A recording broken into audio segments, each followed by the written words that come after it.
All right, we were not at all happy with our video from yesterday, and so we did what we don't usually do, we deleted it.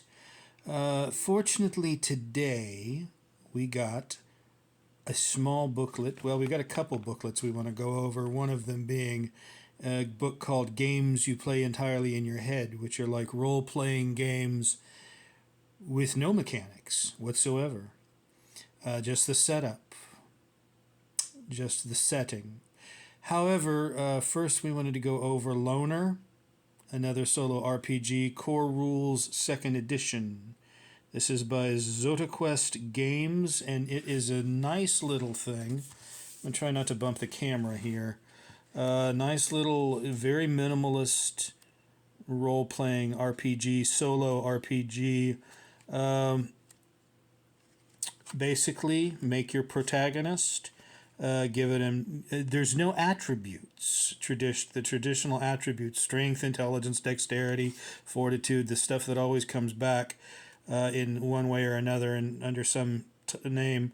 Instead, you just name the character, concept of the character. So we started out another occult investigator named Edwina Sanchez. We had that for when we did the playthrough for the horror micro RPG. Edwina Sanchez, occult expert monster hunter. That's the concept of the character. You give them 2 skills. So we gave Edwina psychic intuition and telekinesis, and what's called a frailty. I don't really like that word much, but her frailty is she likes to be alone. Her gear is a crucifix and a gun with silver bullets. The goal: to rid the world of the monsters coming through the dimensional portal. Motive: when she was a little girl, her mother was killed by the vampire Barstow. Roland Barstow, we gave the name. And but that's not her nemesis. Her chief nemesis is the demonic character that I call, for many of my games, the Exile. And the Exile creates the worlds where the protagonists are challenged as if he's the game master. Now, this game, everybody starts off with 6 points of luck, and it caps at 6 points. Everything in this game is considered a character, even non-living characters, spaceships and things like that. Non-living characters, they don't have a motive, a nemesis, or a goal, but they still have concept, skills, weaknesses, and I guess gear too. Basically there are descriptive tags. They don't really go much into that, and there's no table of tags, but they cover character traits and details and things, and they give you an advantage or disadvantage, and we'll get to that. We have a couple of ways you can start your game. The who, what, when, where, how question, obstacle, and then you can roll on the table. Now, this game, only Loner requires 4 D6s. 2 of them have to be colored, or should be colored. I didn't have any colored dice on hand, so I just used a paint marker, and that seems to be working good enough for me. It's a game where you, again, here is how you can start your adventure. Rolling against this table of who, what, why, where, how, rolling a d6 for each obstacle, how, roll a d again for each question, but you don't have to do that. Obviously, you can just at random choose what setting you're going to play in. Now, consulting the oracle is the chief thing to be done here, not rolling against attributes. You need 2 d6s to consult the oracle here. If you have an advantage or disadvantage in a situation of some kind, you add an extra. If you have an advantage, you add an extra white dice or chance dice, as they call them. And if you have a disadvantage, one of the your extra colored dice, your extra risk dice, as they call it. Rolling against the oracle, if the chance die, that's this one, if that's the highest, the answer is yes. If the risk die is highest, the answer is no. If you have additional risk or chance, you go with the die that rolls the highest. If both are low, if both of these dice are below 3, the answer gets a modifier of but, no, but, for when you go and craft the scene. And if both are high, 4 or more, you add an and. Yes, and.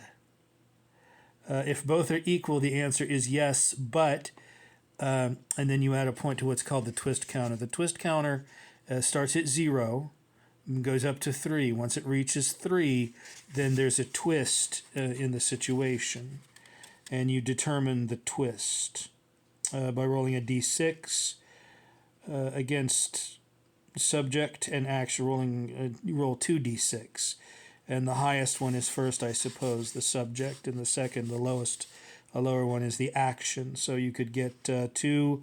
Say if you got a 2, and that would be the hero, you, and then you roll a d6 again, and then that's, say, 5, that changes the goal. So your hero changes the goal. What else? Now, there is a sort of a rough, crude system of combat here.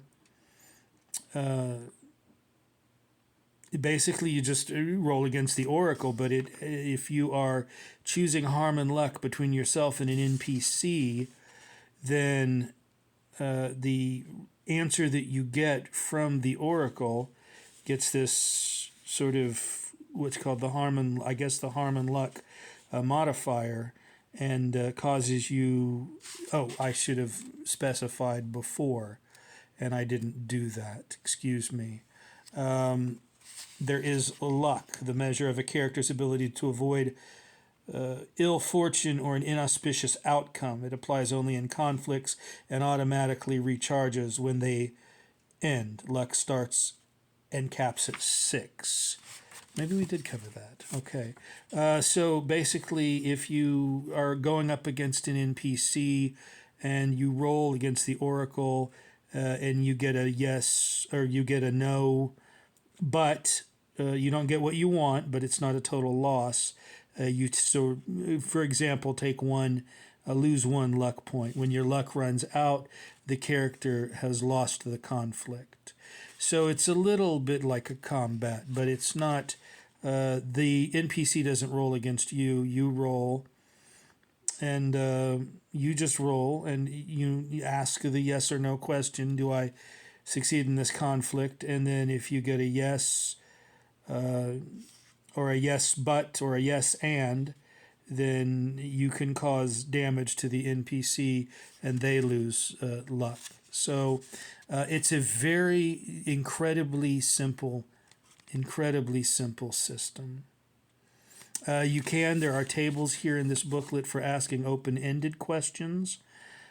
Basically, you just roll your risk dice or your red dice or colored dice, and then a d6, and go down the table, and you get an action word, a verb, and the same thing. You get a noun doing the same thing. The leading dice being the risk dice. Adjectives here too, and then you've obviously through journaling you have to interpret these things. You can also, there's an adventure maker in the back that's you can roll the dice for tones, settings, things, and that's a little bit more. That's a bit stranger because these almost seem like genre settings: Wild West Frontier, futuristic cyber warfare, Final Frontier, Robotic Revolution. I did roll up, and then obviously taking those prompts You can craft your adventure that way. You've already got your character here. Edwina Sanchez was more of a monster hunting, vampire hunting, gothic horror thing. I'm not prepared this morning to go ahead and go do a game playthrough, but I'm definitely going to do that. One more thing. This is an excellent little minimalist micro loner. Another solo. Who is the author? It just says ZodaQuest Games. It doesn't really specify. Work is licensed under Creative Commons. Minimalist, definitely. Micro, definitely. Easy to play, sure, absolutely. Very nicely done book.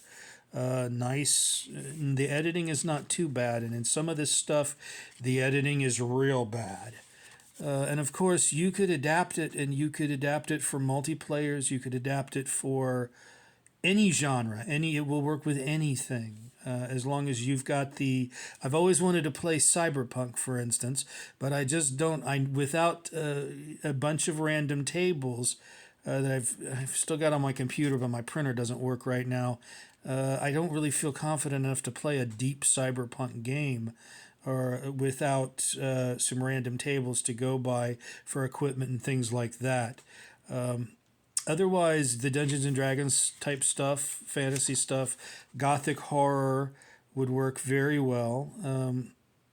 Space opera, of course. Loner is this was a real good find. This was a real happy find for me, and it's one that I'm going to come back tomorrow as soon as I'm ready for a playtesting.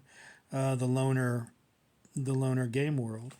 One other thing, I did use the tables in back to roll up some interesting, what could be the beginning of an interesting adventure. Now, I don't know what they mean by tone gracious and elegant. How does one interpret that in a fantasy in a role-playing game, any role-playing game, gracious and elegant? But it's aboard abandoned space station with time travel paradoxes. Monsters, dig this, a medieval castle, virtual reality nightmare, end of the world scenarios. Now, the medieval castle, the monster aboard the space station, virtual reality nightmare, I could see a demented AI or space station creating a Dungeons and Dragons fantasy that whoever is exploring the abandoned station has to survive. In its virtual reality, but it may be that the monsters slip through from another dimension and are actually real. So telling reality from fantasy may be the difficulty. End of the world scenarios may be what the AI foists upon the explorer. I don't understand. I'm not exactly sure how to integrate the term master in the opposition of dangerous traps, but I suppose if the space station is automated, then it could be trying. The space station is obviously trying to kill the hero, kill the adventurer, and do it by putting them through a fantasy world of monsters in a medieval castle. But whether or not I'm going to play that particular adventure or not, I don't know. I need to decide exactly what it is I'm going to play, because this is a beautiful little minimalist system. Yeah, and the camera's shaking a little bit again, but not nearly as bad as yesterday when I was doing the playthrough for Mythology, which incidentally I do intend to finish. Mythology, the story so far being that death is being born into the world. Mythology being from this book, the book of Ultimate Micro RPGs, and it being a game strictly, it's supposed to be, I believe there's supposed to be a game master, but easy enough to use an oracle for each tarot card. It uses tarot cards exclusively, pulled, and you, based on the image of the tarot card, you tell the rest of the story. The story is from Mythology is that death is being born into the world, and a hermit wizard is trying to stop man from having to die by trapping an image of man in a glass bottle and going toe to toe against death. So I'm going to finish that particular story, that particular adventure. But I wanted to get on here first and just expose you to Loner. Highly recommend it. Highly recommend it. Very nice little book, not expensive at all, and very interesting solo RPG that I can't wait to get into. Okay, thank you. That's enough for this morning. You have a good morning. Bye bye.